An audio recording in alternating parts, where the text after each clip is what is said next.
नमस्कार, आप देख रहे हैं DS4 और मैं हूं आपके साथ विनायक कुमार। देखिए, दिल्ली में बहस महज 1 महीने का वक्त रह गया है, ऐसे में चुनाव होना है, लेकिन साफ तौर पर आरोप प्रत्यारोप का दौर जारी है। प्रधानमंत्री नरेंद्र मोदी ने आम आदमी पार्टी को साफ तौर पे कहा कि ये दिल्ली के लिए सबसे बड़ी आपदा है और देश में सबसे ज्यादा अगर कहीं पर लूटा जाता है तो ये दिल्ली के मुख्यमंत्री अरविंद केजरीवाल। अब इस चीज को लेकर आम जनता के बीच में है, आम जनता से जुड़ेंगे, बातचीत करेंगे। सबसे पहला सवाल, बीजेपी ने मुख्य प्रधानमंत्री जो है नरेंद्र मोदी ने कहा है कि दिल्ली में जो पार्टी है वो आपदा है। देखिए, प्रधानमंत्री मोदी जी जो ये भूल जाते हैं कि वो प्रधानमंत्री के पद पे हैं। प्रधानमंत्री पूरे देश का होता है, किसी एक पार्टी का नहीं होता है। जब भी चुनाव आता है वो अपने पद को भूल जाते हैं, फिर वो बीजेपी के नेता बन जाते हैं। ऐसी भाषा एक प्रधानमंत्री को शोभा नहीं देती। अभी वो चुनाव हार जाएंगे तो क्या मुख्यमंत्री के सामने नहीं आएंगे? क्या उनके साथ मिलकर काम नहीं करेंगे? इतनी बेकार भाषा का इस्तेमाल आज तक मैंने किसी प्रधानमंत्री को सुनते हुए नहीं देखा। अटल बिहारी वाजपेयी भी थे, मनमोहन सिंह जी भी थे, उसके पहले भी थे। इतना ज़्यादा कटाक्ष आप नहीं कर सकते हो, दोनों सरकारी पद पे हो। अभी भी केजरीवाल मुख्यमंत्री हैं, चुनाव घोषित नहीं हुए हैं, अभी भी हैं। कैसे आप कह सकते हो? उन्हीं के साथ मिलकर आप काम कर रहे हो। केंद्र शासित प्रदेश है दिल्ली, अभी आपने पूर्ण राज्य का दर्जा नहीं दिया है, दिल्ली पुलिस आपके कब्जे में है। कैसे बातें कर रहे हो?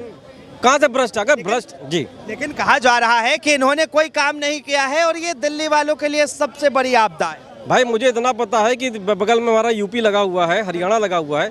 मुझे नहीं लगता कि यूपी और हरियाणा से बुरा दिल्ली हो गया है। अच्छा। किसी कोने से तो नहीं लगता, मुझे किसी कोने से नहीं लगता। दिल्ली के स्कूल के बच्चों को शिक्षा के स्तर की बात करते हैं, वो क्या दिल्ली के स्कूल के बच्चों को शिक्षा जो मिल रही है और यूपी के स्कूल के बच्चों को शिक्षा में अंतर नहीं दिखाई पड़ता? वहाँ के स्कूलों में यहाँ के स्कूलों में अंतर नहीं दिखाई पड़ता? एक अंधा ही बता देगा। और नहीं अगर किसी को दिखाई पड़ता, दोनों स्कूल के बच्चों को खड़ा कर लीजिए, पता चल जाएगा अपने आप। एक इंग्लिश में बोल रहा होगा, एक को इंग्लिश समझ में नहीं आ रही होगी, सीधा सा अंतर है। तो कहाँ से वो तुलना करते हैं कि काम नहीं हुआ? मैं ये नहीं कहूँगा बहुत अच्छा काम कर दिया कि मतलब अब इन्होंने क्योटो बनाने की बात कही तो नहीं बना कोई, और काशी उन्होंने भी कहा था कि काशी क्योटो बना देंगे, इन्होंने भी कहा था हम फलाना बना देंगे, नदियाँ बहेंगी, यहाँ तो बारिश नदियाँ बहती हैं। पर यही बात है ना कि दोनों ब्लेम की राजनीति करते हैं। वो उनके ऊपर डालो, वो उनके ऊपर डालो, जनता उसी में पिस रही है। पर जी, लेकिन प्रधानमंत्री अगर कह रहे हैं कि आपदा है, मुसीबत है, तो कुछ ना कुछ सोच के ही कहा होगा। बिल्कुल, प्रधानमंत्री का पद ऐसा है कि आदमी एक बार सोचता है। मैंने भी सोचा जब उन्होंने कहा था कि अजीत पवार जो है 3000 करोड़ घोटाला करके बैठे हैं और चक्की पीसिंग होने वाला है। अभी कुछ दिन पहले न्यूज़ आई कि ईडी ने बोल दिया भैया इनकी 30,000 करोड़ की संपत्ति हम रिलीज कर रहे हैं, कोई सबूत ही नहीं है। कैसे बात कर रहे हैं झूठे आदमी की बात पे? बताइए कैसे बात करें?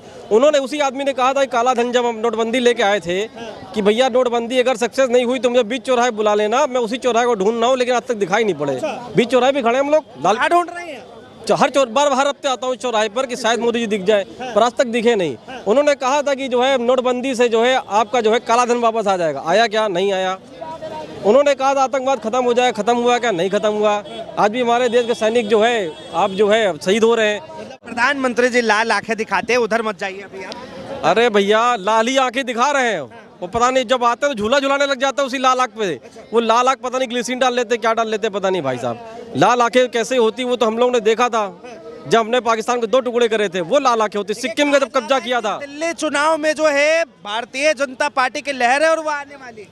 भैया देखिए, ऐसा लहर तो हमें हरियाणा में भी कहीं नहीं दिखाई देती, लेकिन आ गई तो वो एक डर तो है। अच्छा। कि वो सिटिंग वाला मामला हो गया तो भैया बिल्कुल आ सकती है, कुछ नहीं कह सकते। महाराष्ट्र में भी कहीं से कुछ लहर नहीं दिख रही थी, इतने बड़े बड़े पत्रकार गए थे, किसी अंधे को भी दिखाई पड़ा था कि वहाँ कोई लहर है, लेकिन वहाँ भाई साहब आ गए। तो वो कुछ सेटिंग अगर वैसी प्रधानमंत्री जी यहाँ पे कृपा कर देंगे तो भाई आ भी सकते हैं। हाँ, आ सकते हैं, इसमें कोई दो राय नहीं है। पिछली 2 बार तो ट्राई कर रहे हैं, लेकिन सेटिंग नहीं बन पा रही, शायद इस बार बन जाए। क्या ही कह सकते हैं, प्रधानमंत्री जी है। वरना हरियाणा में कोई एक पत्रकार, कोई एक चैनल का सर्वे दिखा दीजिए जो दिखा रहा था बीजेपी जीत रही है, पर जीत गई। मुंबई में यही हाल था, जीत गई। तो भैया वैसी कोई कृपा दिल्ली में हो जाए तो मैं नहीं कह सकता हूँ। बाकी अगर जनता के बीच, मैं दिल्ली का वोटर हूँ, जनता के बीच ही रह रहा हूँ, दिल्ली में रह रहा हूँ, तो मैं जानता हूँ कौन कहाँ पे है। कह रहे कि अरविंद केजरीवाल जो 2100 रुपए का वादा कर रहे हैं वो कहाँ से आएगा? उन्होंने देखिए, अरविंद केजरीवाल ने जब कहा था कि मैं फ्री बिजली दूंगा तब भी सवाल किया था कहाँ से आएगा। और जब वो 24 करोड़ 28 करोड़ लोगों को फ्री राशन देते, पैसा कहाँ से आता है ना? आज तो हर चीज़ में छींकने पे भी जो GST लग रहा है, हमारे पॉपकॉर्न खाएंगे तो भी GST देंगे, हर चीज़ में GST लग ही रहा है। तो वो भी कहीं ना कहीं से ले आएंगे, ज़्यादा होगा शराब बेच लेंगे, और कहाँ से लाएंगे? बेच लेंगे शराब भाई, बेच ही लेंगे। अब क्या करें, सरकार बनानी तो कर ही लेंगे, उसमें क्या है? बताइए, कहा जा रहा है कि भारतीय जनता पार्टी के पास जो है दिल्ली में मुख्यमंत्री का चेहरा नहीं है। बिल्कुल सही बात है। सबसे बड़ी प्रॉब्लम यही है जनता की यहाँ की कि देखिए ब्लेम की राजनीति बाकी जनता उब गई है, लेकिन दोनों पार्टी जो विपक्ष की दो पार्टियां बसती हैं बीजेपी और कांग्रेस, दोनों के पास मुख्यमंत्री का चेहरा ही नहीं है। प्रॉब्लम ये है, सबसे बड़ी प्रॉब्लम यही है कि दोनों क्या कहेंगे भैया, दिल्ली चुनाव में क्या माहौल लग रहा है? हम तो पंजाब से आए हैं भाई। पंजाब से हाँ। क्या कहेंगे, इधर भारतीय जनता पार्टी, आम आदमी पार्टी और कांग्रेस चुनाव लड़ रही है, तो कुछ लग रहा है कि किसी का आम आदमी जीतेगा मेरे को लग रहा है। आप भी पंजाब से हैं, हाँ, वहाँ पे भी आम आदमी है? बढ़िया काम कर रही है आम आदमी। हाँ, लेकिन कहा जा रहा है कि आम आदमी पार्टी के ऊपर जिस तरह से ब्लेम लगते हैं कि वहाँ पर काम नहीं किया है, कुछ भी नहीं किया है।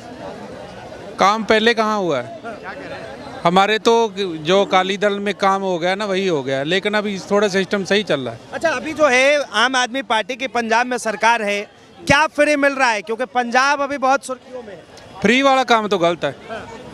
नहीं, कुछ फ्री मिल रहा है सरकार की तरफ? हाँ, क्या मिल रहा है? बिजली फ्री मिल रही है। तो उससे फायदा है गरीबों को? हाँ, है फायदा। फायदा है ना? हाँ, देखिए, कह रहे हैं कि फ्री मिल रही है बिजली, उससे फायदा है। देखिए गरीबों को कोई भी चीज़ कोई भी सरकार दे बहुत बढ़िया है, स्वागत होना चाहिए, बिल्कुल स्वागत होना चाहिए कि उन्हें कुछ तो राहत मिले। जीएसटी देखिए, एक गरीब आदमी है, मांगने वाला है, वो भी दूध खरीदा जीएसटी दे रहा है जितना मैं दे रहा हूँ, जबकि मेरी और उनकी आर्थिक क्षमता में बहुत बड़ा अंतर है, लेकिन बराबर का टैक्स वो दे रहे, बराबर टैक्स मैं दे रहा हूँ, तो इन्हें कहीं से कुछ रिलैक्सेशन तो मिलना चाहिए। इसके लिए बिल्कुल सपोर्ट है भाई, कोई भी सरकार करे, अगर गरीबों के लिए कुछ कर रही है तो भैया बढ़िया कर रही है। बढ़िया कर रही है। क्या नाम है भाई? प्रेमपाल। अरे क्या लग रहा है, दिल्ली में किसकी सरकार बनेगी? केजरीवाल। केजरीवाल? अरे फिर कह रहे आप केजरीवाल, क्यों भाई केजरीवाल की सरकार क्यों? है क्यों? इतनी राहत मिल रही कम है क्या लोगों को? क्या राहत मिल गया आपको? देखो सर पे बोझा पड़ा है। तो घर का काम है, अपना घर ले जा रहे हैं वे। अच्छा, और बाकी कह रहे घर का बोझा केजरीवाल ने उठा लिया क्या? है? अरे नहीं यार। क्या मिला आपको, फायदा क्या मिला ये बताइए? है? क्या फायदा मिला? फायदा है, बिजली में कम यूनिट पे कम रेट है, 2 यूनिट भी कम है, और पानी भी कम है, और क्या चाहिए? बीजेपी वाले कह रहे कि अब हम अपनी सरकार बनाएंगे। सरकार तो यूपी में बनेगी, दिल्ली में गुना बनेगी। दिल्ली में उनकी सरकार बनेगी? अरे भाई, वो जैसे कांग्रेस चलेगी ना, वे कभी बीजेपी भी नहीं आ पाएगी यार। निफ्टी के मार से मर रहे, महंगाई से। दिल्ली में आ गई ना रेडी पैटरी ना, सब गायब हो जाएगी। अच्छा, मोदी जी के काम अच्छे लग रहे हैं ना आपको? एक आध काम अच्छे हैं, सारे को ना है भाई। बात हूँ, यूपी में लेडीज़ों को बस फ्री करवाते हैं, जिसमें बेचारे ने केजरीवाल ने कर रखी है। अच्छा, मतलब मोदी जी को आप कह रहे हैं कि यूपी में भी अब फ्री करवा? जो आयुष्मान कार्ड है यहाँ दिल्ली में चल रहा है, कहीं नहीं चल रहा, कोई नहीं चला रहा प्राइवेट हॉस्पिटल वाला। देखिए, क्या चाहते हैं मोदी जी को, कुछ कहना चाहेंगे आप? हैं भाई, मोदी अब दिल्ली में नहीं आ पाएगा, इतना पता है उसका। अच्छा, दिल्ली में नहीं आ पाएगा। क्या नाम है भैया? बस बता ही दिया ना उन्हें। अरे कहाँ से आप? पंजाब से। क्या कहेंगे, वहाँ पर किस तरह की सरकार का काम चल रहा है, और दिल्ली में अब चुनाव है? दिल्ली का तो मुझे पता नहीं, लेकिन पंजाब में आम आदमी अच्छा काम कर रही है। अच्छा काम कर रहा है। क्या फायदा मिल रहा है वहाँ के लोगों को? एक तो जॉब्स बहुत निकाली इन्होंने। हर साल जॉब निकालते हैं जी। पहले ऐसा नहीं होता था, पहले 5 साल बाद ही जॉब निकलती थी। एक इन्होंने बिजली फ्री करी है, बस ये अच्छे काम है। इसका फायदा मिल रहा है? मिल रहा है, पूरा मिल रहा देखिए, दिल्ली में कहा जा रहा है कि महिलाओं को हम 1800 रुपए, हाँ 2100 रुपए देंगे, पुजारियों को और ग्रंथियों को जो है 18,000 देंगे। दे देंगे? दे देंगे, लेकिन उसके लिए टाइम लगेगा ना। उसके लिए ये तो नहीं एक बार दे दिया उसके बाद बंद कर देंगे, वो रेगुलर चलेगा ना। इसलिए वो जब उनके पास फंड होगा, वो तकनीक के साथ तब देंगे। लेकिन बाकी पंजाब में जो है फायदा मिल रहा है? हाँ, पंजाब में फायदा दे रहे हैं, पूरा फायदा मिल रहा है। मिल रहा है सर, बहुत।